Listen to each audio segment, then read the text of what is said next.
I'm going to talk for maybe 30, 35 minutes, and then the questions I have for you are very, you're going to have to expose yourself in your heart. Life is too short to just get some nice, fluffy material in your head. It's too short for men to go, oh, I feel nice now. It's way too short for that. Let's get to the heart of the issue. And so what I want to talk about really is something that's been in my heart for over 4 years. And on your tables, you have a nice, well, some tables do, you have a bison on your table. Some people call it a buffalo. It's a bison. You're wrong if you think it's a buffalo. It's a bison. And here's what, that is a very symbolic thing we're going to talk about today. Very, very, very symbolic. Let me give you a bit about me. As Eric said, so I was actually English parents. They emigrated to Australia in the late 60s. I was born. Then when I was nearly 8 years old, they moved back to northern England, the northwest of England, so great cities like Liverpool, not so great like Manchester. And so I'm like, my city is the smallest of the three, called Preston, which is an equal distance between the two, and those two are equal distance away as well, so the northwest of England. And I was there from age 8 to age 43. Did not realize that the Lord had a plan for me and my wife. I've been married for coming up on 34 years.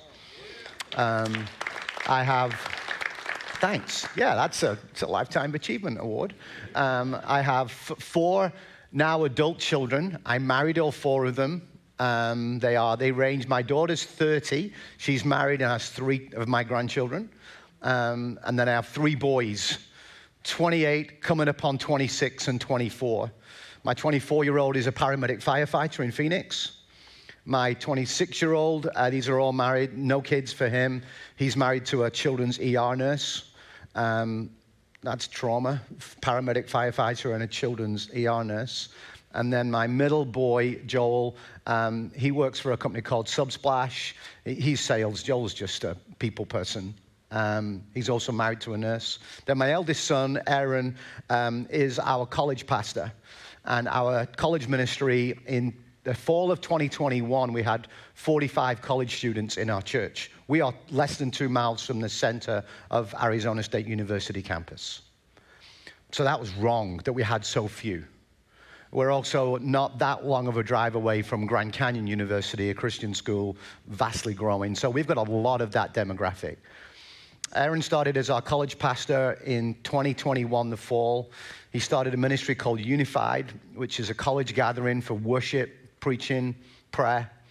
And at the end of that first academic year, by 2022, it was pushing 200 college kids every week. Well, we're not done. We're not done. Fast forward, here we are. They've just finished 5 academic years of Unified. And this academic year, we have 1,500 college kids in that ministry. Hundreds and hundreds of them are first-generation believers. Hundreds upon hundreds have been baptized in that ministry, and then they go to the ends of the earth.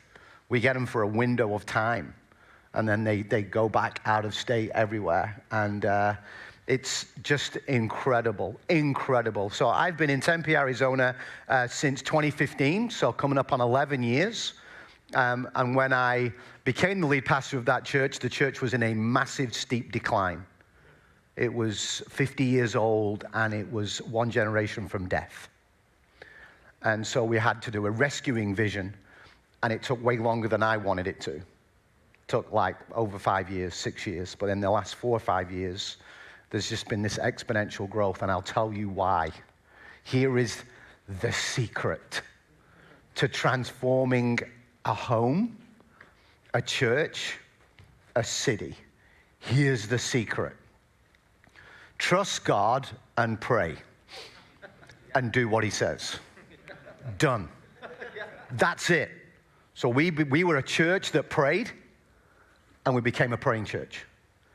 Because I was a man who prayed, and I became a man of prayer. That's at the end of 2021. That's how recent that is. And then with that, we have this imagery. So I'm going to dive in right now, and I'm here all day, and we can interact, and I'll be here a little bit after we've finished as well, before I have to go back to the airport. So here we go. The bison is the most unique animal. We'll get to the detail of it in a minute, but my biggest fear for men is that you live safe. My biggest fear for Christian men is that we live civilized, not uncivilized, because the gospel is not civilized. The early church were not safe and civilized. My life has chapters in it that I was wanting things to get easier, and then I realized that's not faith. That's not faith. Faith's not believing in God, by the way. Faith isn't believing in God. Faith is believing God. Bible says the demons believe in God. Big deal, believing in God. But believing God is absolutely transformative. So, with that in mind, I'm going to read a scripture. This lays a foundation. It's a big passage. From within it, you'll get this heartbeat of a people who at some point were radically trusting in Jesus and got civilized and safe and domesticated and tame, and they were never called to be that. Not every man is called to be like a bison, but the church needs some. He is calling a herd of men to live in the same way of an uncivilized call. And for some of you today, my heart is that you make a decision today that says, I'm busting out of the fence. I'm getting out of the stable. I don't want to live on a farm. I was called to more. Galatians chapter 5, verse 1 through 12. I'm going to read it all. So here we go. It is for freedom that Christ has set us free. Stand firm then, and do not let yourselves be burdened again by a yoke of slavery. Mark my words, I, Paul, tell you that if you let yourselves be circumcised, Christ will be of no value to you at all. So, putting on religious rules again. Again, I declare to every man who lets himself be circumcised that he is obligated to obey the whole law. You who are trying to be justified by the law have been alienated from Christ. You have fallen away from grace, for through the Spirit we eagerly await by faith the righteousness for which we hope. For in Christ Jesus, neither circumcision nor uncircumcision has any value. The only thing that counts is faith expressing itself through love. You were running a good race. Who cut in on you to keep you from obeying the truth? That kind of persuasion doesn't come from the one who calls you. A little yeast works through the whole batch of dough. I am confident in the Lord that you will take no other view. The one who is throwing you into confusion, whoever that may be, will have to pay the penalty. Brothers and sisters, if I am still preaching circumcision, why am I still being persecuted? In that case, the offense of the cross has been abolished. As for those agitators, I wish they would go the whole way and emasculate themselves. Bit early in the morning, but circumcision, take a section off. No, just remove it all. Strong language. Like Paul's ticked. He's ticked because he sees this church radically, Gentile church, radically start following Jesus, and these Judaizers come in and go, oh, now you have to do these things. You have to now live according to the law. They basically were, Jesus has set you free. Here's a new call. Here's a new way. He is establishing his kingdom, his new creation. All of that is coming in, and then you want to put rules around it. You want to control it, and you want to make it this and that, and basically you were a free bison, and now you're a domesticated milking cow. That's not who you were called to be. It's not who you were called to be. So, I want you to ask yourself a question. When it comes to my whole life, am I civilized or uncivilized? Am I doing things according to what other people feel, think? Am I trying still to please God with my performance? Do I feel free or domesticated, contained? Civilized, to be defined, is when you're caught up in your goal is comfort. It's going to make sure I've got a backup plan for everything, and it's comfort. That's your goal. You're expecting only really what you want to be able to repeat it. You want life to be more predictable. You don't want the uncertainty. You want the confidence of the certainty. And so you were driven by fear, not faith. You just have to say it. I've been there, guys. Those first few years out in Tempe when the church needed to radically change, and I ended up, I call it death by 1,000 paper cuts. It was like sooner or later you start going, oh, that stings, and oh, maybe I should play it safe. When the scriptures say, Proverbs 29:25, fear of man will prove to be a snare, but he who trusts in the Lord is kept safe. And I found myself being driven by the fear of what other people might think instead of what God had called me to, even though it looked like. So when I arrived in Tempe, we had a church of about 850 people, and I grew it to 500. And I say the word grew it. I didn't feel like it at the time, but we did, because everything needs pruning. You have to cut back for new life. The way the world's designed, it has seasons. You'll never get a springtime without a winter, and a winter's preceded by a fall. Sometimes you have to realize that things have to die off for new life to start, but we want to hold on. And that's civilized in every way. So uncivilized is when you're aligned, your life is aligned with your real core, true conviction. It's aligned with the way of Jesus. You are pursuing his call no matter what. Doesn't need to make sense, but you just have to trust him. And we experienced that, me and my family, my life. My wife had never lived 12 miles from her family's home her whole life. And at we were 42 and 41 at the time, with kids aged 11 to 17. And the Lord said, go. I'm going to send you 5,000 miles across an ocean to a whole culture, really, and a people who kind of speak English, but not really. Very different. And it made no sense. It made absolutely no sense. The church we were building in England, things were really good. It made no sense. But when the one who created you calls you, you can't think about comfort. You cannot think about playing it safe. You just got to trust him. Really trust him. So, have you got those two photos of bison? You want to stick the first one up for me? So you've got one on your table. Let me just talk to you about these boys right now. So in 2021 and around about that time, I ended up doing a whole teaching series in Galatians in 2022. But I first encountered this, and so there's a fitness dude, CrossFit dude called Rich Froning. He's out in Cookeville, Tennessee. And he's got this CrossFit gym, but he also has a bison farm.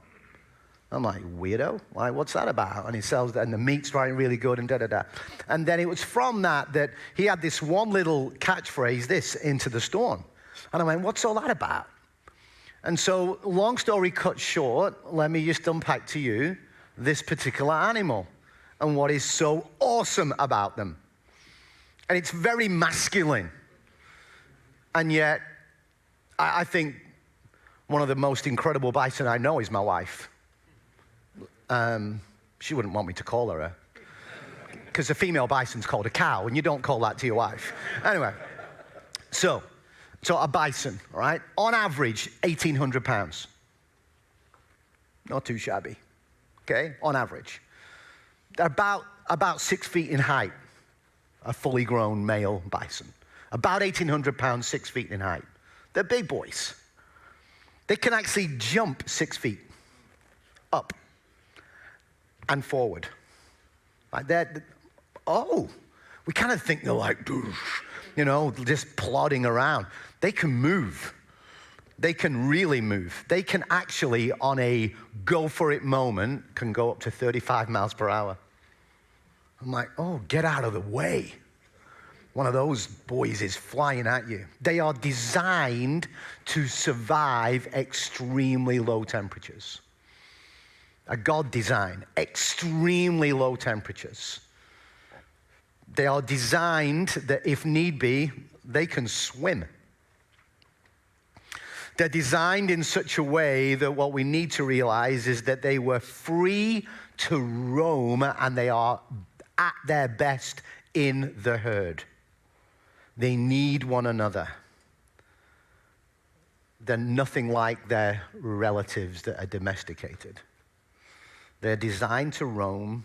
They're designed to survive harsh conditions. And what they probably don't realize is they do that for the benefit of others. They do that for the benefit of others. So just look at this picture right now. Okay. You'll see that on a bison, it's got a big hump. That's muscle, by the way. It's not fat. It's a muscle. And that muscle gets bigger the more that bison has gone through harsh storms. They're designed like a snowplow because they face these blizzards and the snow gets super deep. And they're able to head down with that long head and with that hump. They literally are able to snowplow through deep snow. They're the only animal, the only one that when a storm is coming, and animals can sense a storm, can't they?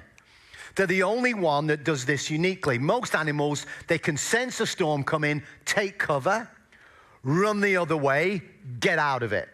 We know that we see it in all of creation. They can sense a storm before we can. Here comes a storm. We need to take cover or die, or we need to get out of here real quick.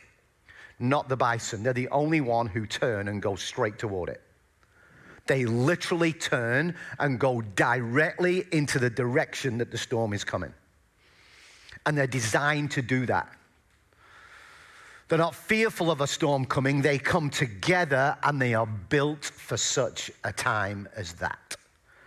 And they feel it and they snow plow through it and they dig in. And if need be, if the blizzard gets way too intense, they will stop.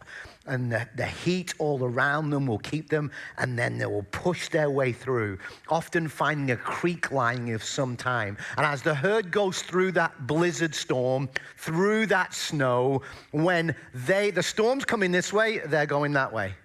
Who's in it the shortest amount of time? They are. They're in it the shortest amount of time, but they go through the eye of it. So they have the hardest time, but the shortest time. And when the storm has passed, the herd of bison have created a path for the weaker animals to move forward.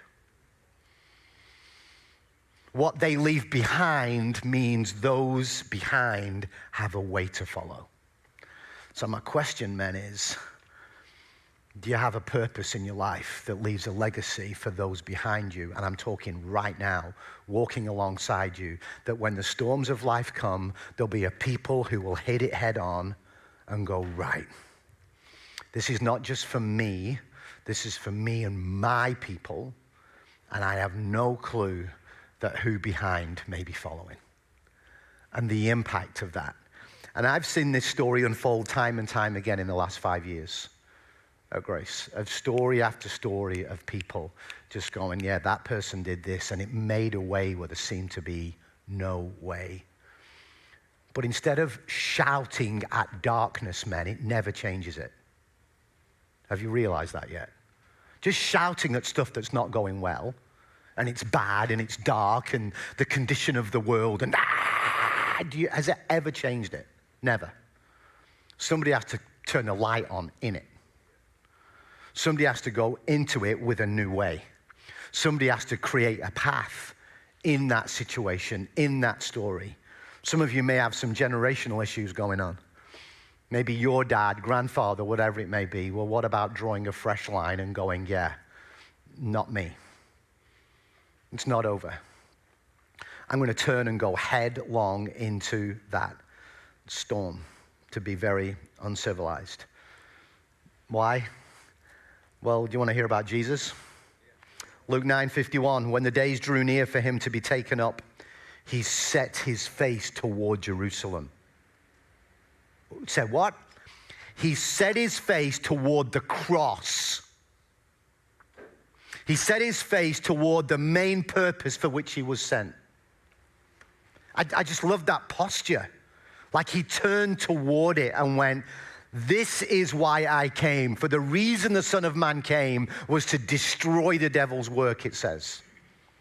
A translation of that is the reason the Son of Man came was to untie the works of the evil one. And some of you have got a bunch of knots in your life today.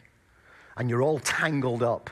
And you're trying to pull free from the knot. And you're like a child with his shoelace knotted. And you're just pulling it tighter. In your goal to get free, you're And the surrender posture is what is needed. It's absolutely critical. The way that NIV says, Luke 9:51, as the time approached for him to be taken up to heaven, Jesus resolutely set out for Jerusalem. His posture was incredible, like incredible. So, uncivilized living, going into the storm, is not about trying harder. It's not about more effort in your human ability. It is absolutely about full surrender and relying upon the power of the Holy Spirit. Totally. Now that involves you. You have to step in and allow that. And there's a moment of, but I don't know how it's going to go. Correct. You do not know. But do you know the one in whom's called you and you are trusting in? That changes it. Some of you are like, oh, I'm looking for some direction with this, and maybe I should do this, and how do I improve my relationship with my kids or my grandkids or my wife or a girlfriend, or I've got a career choice and I want to know how to go about this, and I'm working it all out, and I'm going, stop. Get on your knees. Ask the Lord, because this is what then happens when you pray and obey. Imagine a ship and it's in the port. Can it be turned? No. Wherever it's roped in, it's still. You cannot turn it. The only way, some of you are like, oh Lord, you lead and I'll follow, and you're tethered to the port. You just gotta go, okay, here we go. And only when you go out into the ocean can you then be steered. Can you then turn? So some of you are waiting for the green light. You're waiting for the go, go, go, go, go. You're waiting for it when the scriptures have always said all along, go. Says it all along, go. Like, go. My whole family story, when I haven't got time to tell it all, is the Lord shouting into the car with my wife sat in a driver's seat, waiting to pick up my boys from practice at school, discerning there's a Lord calling us to leave England and leave our family and leave everything we've ever known, and discerning it and not wanting to, logically discerning and discerning and discerning. And the Lord literally, if he could shout through the car roof, he did to my wife. And as she was reading the scriptures, she got to Acts 7 verse 3, asking the Lord to say, do you really want me to leave England and leave all of our people behind and go to the United States? Well, you've got to put it in black and white. You've got to put it in black and white. Because we know if this is a yes, we leave everything behind. You've got to put it in black and white. And unless you put it in black and white, we're not doing it. This is my wife, not me. So, and that day, she's in the car and she's reading the scriptures, waiting for my boys, and she's in Acts chapter 7 and verse 3 says, leave your country and your people and go to the place I'm showing you. That's it, word for word. Offer prayer, word for word. Some of you dare not ask the Lord, do you? Maybe you've been praying and you're disappointed with his answer. It's not the one you wanted. Because it may be a not yet answer. And you've shrunk back and you've become civilized and safe. So this is not about trying harder, it's about relying harder. I could speak on this for about 8 hours, but we haven't got time. Maybe some of you here were raised in the church, but you were raised really in religion church. Raised in rules. Being a Christian was behavior management, not life transformation. It was always about outside in, not inside out. I've been there. I understand that. And it was like, yeah, this is what I have to do. This is how I have to be. And it was behavior management. And you wonder why we slowly got a bit crushed. And either we got crushed and we went inside of ourselves, or we got full of pride and angry at anybody else who wasn't like me. Didn't think like me, didn't vote like me, didn't do whatever me does. And we got angry. And so a clear distinction between, I would say, the rules-driven Christianity, which is what Paul is then hitting at these Galatians, because the Judaizers are coming in, and the true following Jesus revolution, which it is. The clear distinction is you knowing, am I here just to populate the Christian religion, or am I here as part of seeing God bring heaven to earth? Am I part of his people to say, when he says, you are the light of the world, and we go, well, I thought Jesus was the light of the world, and he calls you the light of the world. Well, what's the purpose of a light? Its purpose is only visible in darkness. So you were called into darkness. So there's a storm coming. What are you going to do? Shout at it? Some of you are hiding from it. Some of you are running from it. And when I speak this afternoon about something, I'm going to tap into every sphere of your life. Because some of you have locked the door to Jesus impacting that part of your life. But if the scriptures say, in view of God's mercy, present your bodies as a living sacrifice, holy and pleasing to God, that means everything. Everything. I just want to give you a warning. Some of you might be called upon to give away all your retirement today. Money-wise. It's just money. Yeah, but it's mine. I earned it. It's mine. That's what it's for. I'm not saying all of you. You can relax, but that God wouldn't ask me to do that. Okay. All right. God wouldn't ask a then 43-year-old dad with 4 kids who had never lived anything more than a few miles from their grandparents their whole life and say to us, oh, and by the way, when you leave here, everything in this house that you've got, give it away. Give it away. Why would we do that? Give it away. Everything. Those cars you got, give it away. I tried to sell one. Nobody wanted to buy it. I was being wise. But I need that money to buy a car when I get there.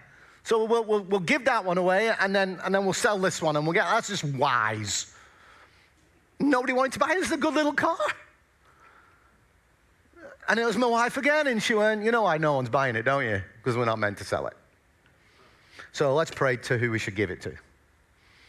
Like, not them come to us. Let's just pray. Who do we think we should give it to? Okay. All right. So I'm just saying, do you trust the Lord more than you do your retirement plan? I don't know why I'm saying that one, but anyway. What does it look like to go from uncivilized to civilized? I think I need to get you guys talking, and I could talk a lot more about this, but I just want to say this. The heart of Paul speaking to that Galatian church, he got ticked when they took on a yoke, which is very interesting about cattle moving in the same direction. And they took on board, you've been set free to live this, to go and make disciples of all nations, baptizing them into this family name of Father, Son, Holy Spirit. Like, go, all nations. You'll receive power when the Holy Spirit comes on you, Acts 1. What for? So you can do life better? You can create a Christian country club? No, and you will be my witnesses in Jerusalem, Judea, Samaria, and to the ends of the earth. Like, I have no problem in thinking that some of you today, a year from now, will be living somewhere else. If God's calling you there. Maybe one of you. Maybe some of you have been going, not again. I just put that on the shelf 2 years ago. And here it is again. You're welcome. Because I don't know about you. I don't want to. Life's too short. Life's way, way too short. So this is how we're going to do this. We're going to have a few questions. I'm going to say the question. You're going to talk about it around your table. Some tables have got 8, 10, whatever. So think about the timing.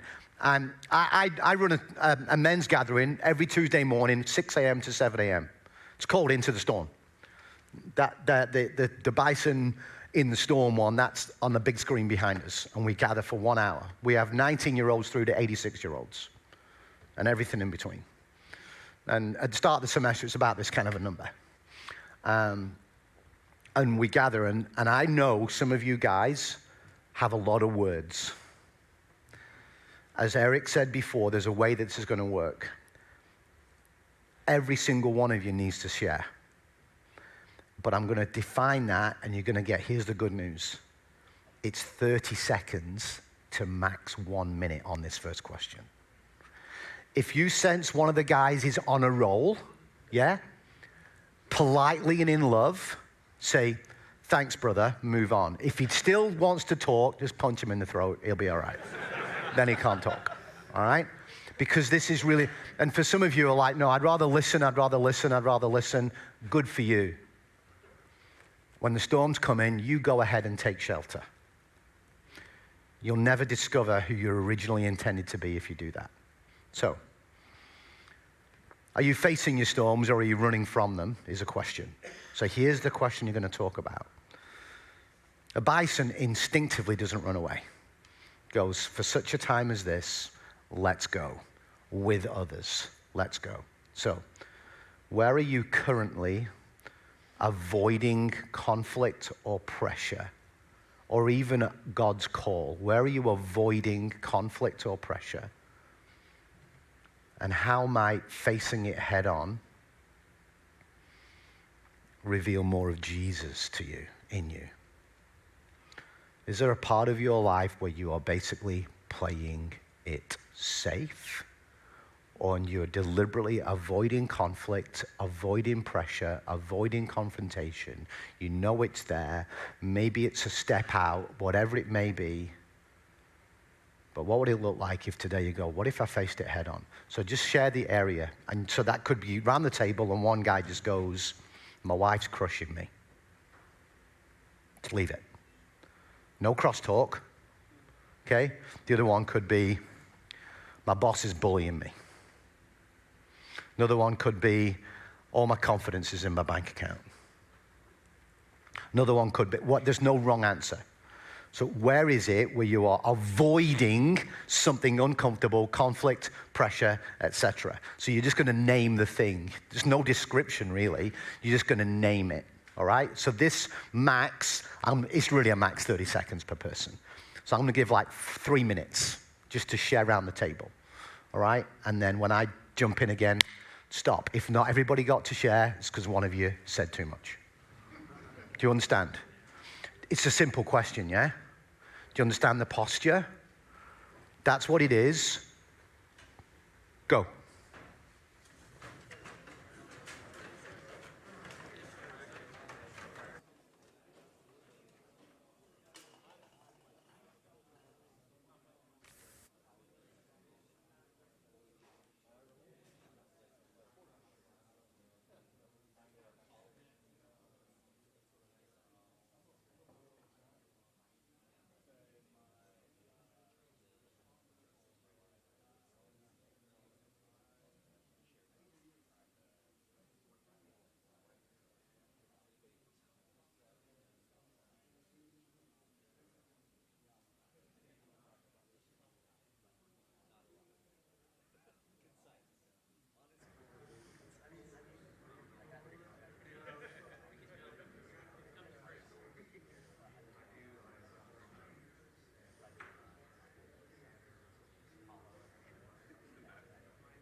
1 minute.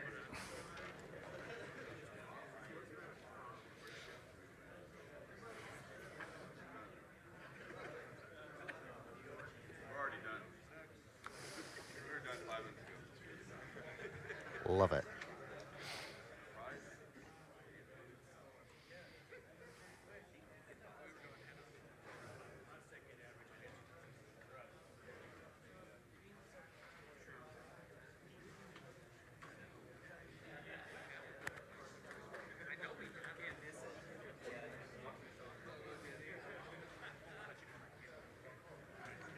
Okay, guys, let me move into the next one.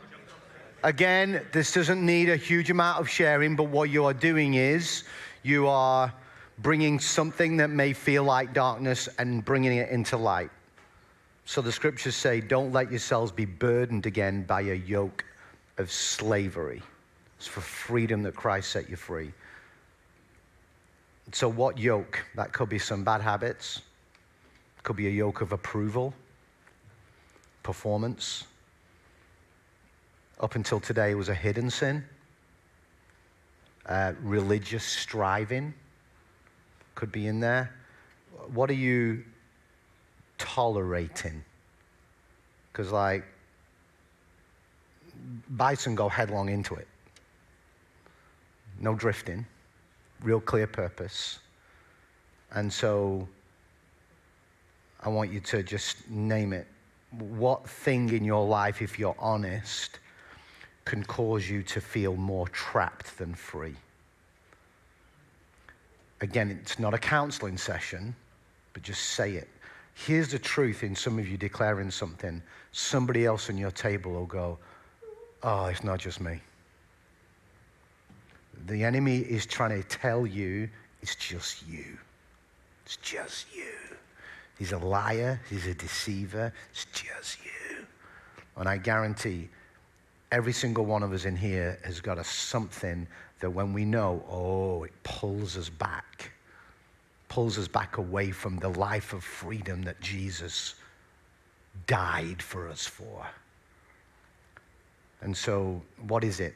So I'll define it again. Maybe it's some habits, some approval, some performance, some hidden sin. What is that yoke, that thing that if you know, when you step into it, or maybe you're in it right now, just you feel more trapped than you do free.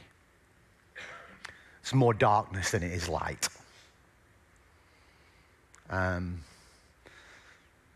It'll feel like you're permanently in a storm, not going through it. So just state it around the room. Just state it. This is what it is. This is what it is. A lot of you are in community with one another today. Today's a start of something, of then when you just get to journey this. So that's why it's good just to say it, all right, and then we'll go. So again, this is same time as last time. I'll give you like 4 minutes, share it, and then we'll move in a bit more.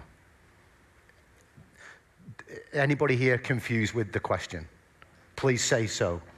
Say it again. Okay, so share something. This yoke of slavery will be symbolic of, is there a habit, a darkness, a something that is causing you not to live free in Jesus? So that could be you're driven by approval and performance, or maybe it is a hidden struggle, hidden sin, a behavior, a habit, even it could be, you may put it, I have no fresh passion to want to follow Jesus. I'm drifting. It's like this yoke. Or I only go to Jesus when my way's not working. Okay, whatever it is, you see a habit, a cycle of something that it was for freedom that Christ set you free. Don't let yourselves be burdened again by a yoke of slavery, which basically we're defining as religious law keeping. Don't do that. Jesus has paid the way for your freedom. It is by grace that you've been saved through faith, not performance. It's a gift of God, not by your own work so you could boast. So what happens there? Get it? Okay, go.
1 minute.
Good?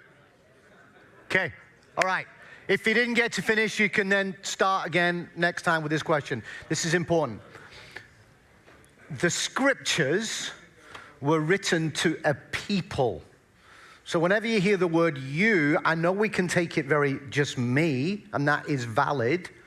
But until the invention of the printing press, the scriptures were only ever read in community, only ever read with others. And so there's always a we involved. So this is what I like about this bison imagery, and it's just an imagery. Is there a herd animal? And all different generations.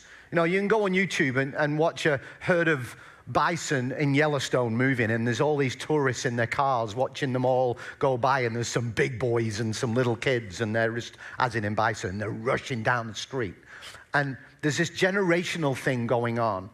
And so I think what you need to realize when I get to this next point now is it isn't just about survival. Your life isn't about just survival. It's who do I get to lead and protect and equip along the way?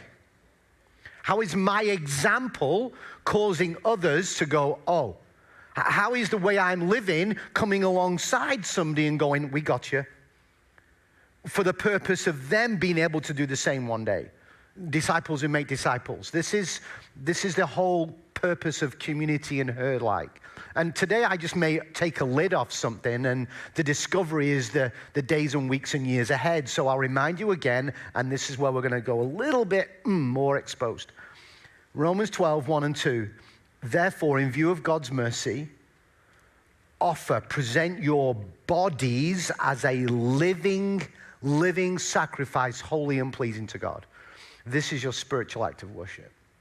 Do not conform to the pattern, which is the mold, the shape of this world, but be transformed by the renewing of your mind. Then you'll be able to demonstrate what God's will is, his good, pleasing, perfect will. So this bison posture is never just about you, but it's important. So let me go there. These little sections of your life. Where right now, if you're honest, do you need a breakthrough of the Lord's power in your life to trust him? In which part of your life? Here's the categories. Is it your physical well-being? Is it your physical well-being and health? Your physical health is a stewardship statement. It's not a beauty pageant. It's a stewardship deal. This is what I've been given, and this is what the Lord's calling me to. It's on me to respond to that. Whether I need a fresh revelation or a breakthrough, is it that part of my life which actually, if I'm honest, is the one that possibly could be causing me to not want to run into the storm because I'm too whatever? Is it? Like, is your prayer at the end of today going to be healing or discipline or whatever? I don't know. Secondary will be relationships, relationally. Fill in the blank. That's the one where the trust in Jesus is for freedom that Christ has set us free. Are you playing it safe? Or feel trapped? So relationally, the third one will be, and I'm going to put the two together because of time, the emotional, mental. Maybe some of the fear, the anxiety, maybe some of the worry, the the brain fog, that can't make decisions, the clarity, whatever is going on, and it's a mental, emotional deal. And then the fourth one, I'm going to call it, and I'll use the word vocational. Is it your business life, work life, school life, purpose, even if you're in a retirement phase? And what's your why in that? So I'll remind you again, which one right now are you saying? Because I'm going to say this. You will get severe breakthrough in this with Jesus, but with his people. You're in a herd. So you needing help and support in that, I believe some of the answer to that will be somebody else. There'll be others. You know, it just is. So physically, relationally, mentally, emotionally, or is it vocationally? Which one's the loudest? We all have things in all of them we need to get attention on. I know. Which one's the loudest today in this space? This is the one where I'm craving the Lord's freedom and empowerment, knowing that I'm not just called to survive. This is not a waiting room for heaven, guys. Like, really? We're not just called to survive, we're called to go into the storm, to live in such a way that other people around us go, there is a way. What is causing them to live that way? And we'll go, well, let me introduce you to the one who said he is the way, the truth, and the life. What does that mean? Have we presented this following Jesus? Have we presented it like a nice lazy boy sat in the back of a truck? Or is it a white knuckle ride of unpredictable turns that we don't know what's awaiting us, but we trust in the one who's there? So which of those areas, physically, relationally, mental, emotional, or vocational, which one's the loudest right now that you, if you were to have to pick one for a spiritual breakthrough in, that's your one? So you're just going to name it, okay? You're just going to name it. I also give permission, if you are good friends with somebody around the table and you know they're going to BS you on that one, and they do the safe one, call them out. Life's too short. Call them out.